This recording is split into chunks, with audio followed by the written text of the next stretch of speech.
ఇక ఒక చాలా రోజుల కాంచి ఒక విషయం అనుకుంటా ఉన్నారు. ఇది నర్సంపేట ఎమ్మెల్యే దొంతి మాధవరెడ్డి గారికి ముఖ్యమంత్రి గారికి ఏదో ఏదో ఉన్నది.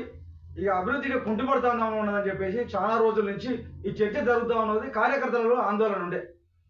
కానీ గత కొద్ది రోజుల నుంచి ముఖ్యమంత్రికి మాధవరెడ్డి మధ్య సఖ్యత కుదిరిందని చెప్పేసి పేపర్లలో వస్తుంది. అన్ని విధాలుగా ఉన్నది. మొన్న మాధవరెడ్డి గారు వాళ్ళ మాతృమూర్తి చనిపోతే కూడా ముఖ్యమంత్రి గారు వచ్చి హాజరయ్యిండు.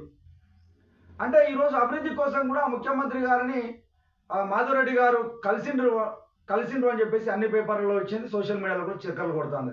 అంటే ఈ రోజు ఇక నర్సంపేట అభివృద్ధి చెందుతుందని చెప్పేసి అక్కడ ఊహాగానాలు అయితే వినపడతా ఉన్నాయి. ఇక మాధవరెడ్డి గారు నర్సంపేట అభివృద్ధి కోసం ముఖ్యమంత్రి గారిని కలిసిండు అని చెప్పేసి జరుగుతూ ఉన్నది. శుభపరిణామంగా భావించవచ్చు. ఎందుకంటే నియోజకవర్గ అభివృద్ధి కోసం వేరే పార్టీల నాయకులే పోతా ఉంటారు.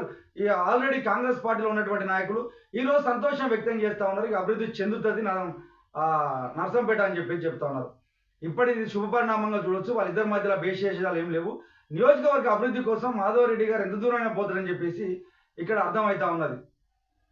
ఇక ఊళ్ళలో సమస్యలన్నీ శాశ్వత పరిష్కార దిశగా అడుగులేస్తారని చెప్పేసి అనుకుంటా ఉన్నారు.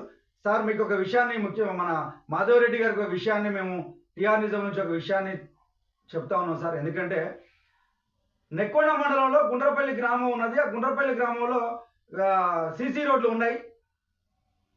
అయితే దాని డ్రైనేజ్ వ్యవస్థ లేకపోవడం వల్ల మళ్ళా యథావిధిగా సీసీ రోడ్లన్నీ డ్యామేజ్ అయిపోయి రోడ్ల మీదకి నీళ్లు రావడం వల్ల నీళ్లు బయట ఆస్కారం లేకుండా ఊళ్ళో కొంచెం ఇబ్బందులు ఉన్నాయి సార్.